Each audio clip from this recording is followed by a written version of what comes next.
Hello everyone, welcome to fire fighting and engineering. आज हम लोग इंटरव्यू के क्वेश्चन करेंगे टॉप 10। इंटरव्यू के क्वेश्चन स्टार्ट करते हैं। तो हमारा फर्स्ट क्वेश्चन है question number 1, why are fire alarm push buttons normally housed behind glass in push button units.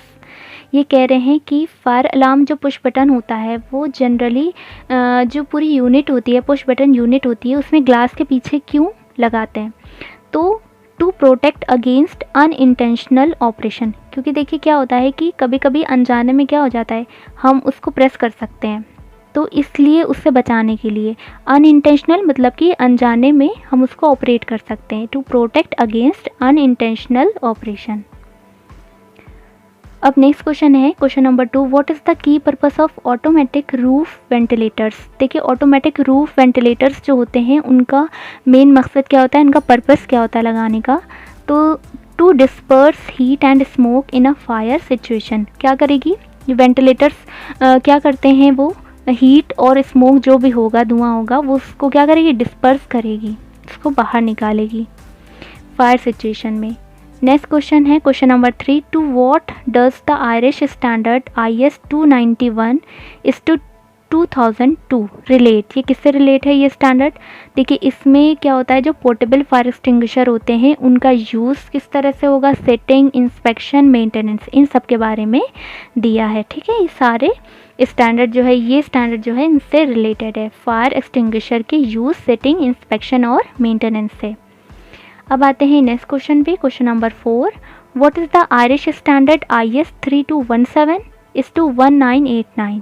ये वाला जो स्टैंडर्ड है ये किससे रिलेटेड है? ये है code of practice for emergency lighting. Emergency lighting के लिए ये प्रैक्टिस कोड है। अब आते हैं नेक्स्ट क्वेश्चन पे, question number 5, name 4 types of fire extinguisher. कोई 4 टाइप के फायर एक्सटिंग्विशर बताएं। तो जनरली जो हमें पता होते हैं वो होते हैं water, foam, dry powder, sand and carbon dioxide. ठीक है, अब आते हैं नेक्स्ट क्वेश्चन पे, question number 6, in addition to a fire alarm system name 4 other items that might be provided to improve safety during emergency. Emergency के time पे safety को improve करने के लिए हम और क्या आइटम्स इन्वॉल्व कर सकते हैं? ठीक है, उनके नाम बताने हैं। इसमें इन्होंने 4 पूछे हैं, हम कुछ आइटम्स के बारे में बताते हैं क्योंकि ज़्यादा भी पूछे जा सकते हैं।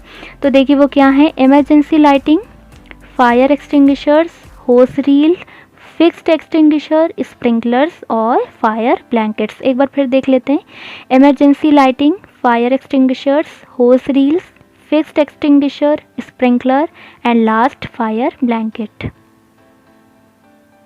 अब आते हैं नेक्स्ट क्वेश्चन पे, question number 7, name the 4 important conditions for the maintenance of fire exit. देखिए इस क्वेश्चन को पहले भी पूछा गया है लेकिन थोड़ा सा घुमाकर पूछा था, तो यहाँ पर दूसरे टाइप से क्वेश्चन पूछा है। आंसर वही रहेगा कि फायर एक्सिट की मेंटेनेंस में क्या इंपॉर्टेंट कंडीशंस होनी चाहिए।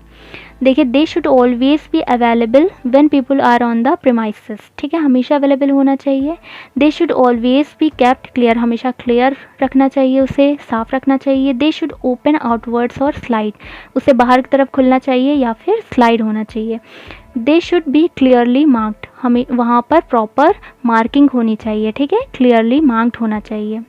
अब आते हैं नेक्स्ट क्वेश्चन पे, question number 8, you have called out the civil fire brigade to a fire at your plant. Name 4 vital pieces of information you should give to the officer in charge on its arrival. जो वहाँ पे आ रहा होगा उसको कौन सी important information जो होंगी वो देनी चाहिए। अब देखिए detail of the fire location, किसके डिटेल देनी चाहिए? फायर लोकेशन की डिटेल होनी चाहिए। Fire means on site. ठीक है, नेक्स्ट आता है 3rd, material involve in the fire. Fire में किस टाइप की आग लगी ना, कौन सा मटेरियल यूज़ हुआ है, कौन सा मटेरियल इन्वॉल्व है उसमें। Material involve in the fire, कोई पर्सन है अगर वहाँ पर फंस गया है, ट्रैप हो गया है या फिर मिसिंग है, मिल नहीं रहा है, तो उसके बारे में डिटेल पता होनी चाहिए। Details of any special hazards involve, या फिर कोई खतरा हो, स्पेशल हजार्ड हो, उसके बारे में पता होना चाहिए। नेक्स्ट क्वेश्चन है question number 9, name 2 hazards which result from fire involving polyurethane foam as used in many furnishings. देखिए ऐसी फायर में जिसमें पॉलीयूरिथेन फोम जो है वो इन्वॉल्व हो रहता है, तो उसके बारे में बताइए। देखिए, very rapid propagation of flame, जो फ्लेम जो होगी ना वो बहुत ज़्यादा तेज़ी से प्रोपगेट करेगी, बहुत ज़्यादा तेज़ी से फैलेगी। डेंस होगा, उसके जो फ्यूम्स और गैसेस निकलेंगी वो बहुत ज़्यादा डेंस होंगी, घनी भी होंगी और बहुत ज़्यादा जहरीली होंगी, टॉक्सिक होंगी। ठीक है, dense very toxic fumes and gases.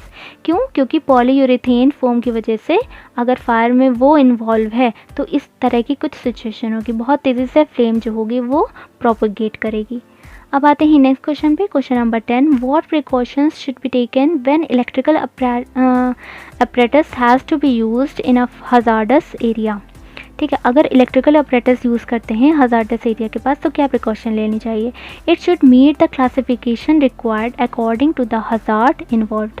ठीक है, जो भी उसमें ख़तरा होता है, हज़ार्ड जो भी इन्वॉल्वमेंट होती है जिस भी हज़ार्ड की, उसके अकॉर्डिंग हमें उसका क्लासिफिकेशन ज़रूर देख लेना चाहिए, रिक्वायर्ड है वो। तो यहाँ पर क्वेश्चन 10 क्वेश्चन फिनिश हो जाते हैं। आई होप आपको वीडियो सही लगा हो। जैसा भी हो लाइक कीजिएगा, शेयर कीजिएगा और कमेंट भी कीजिएगा। Thank you so much.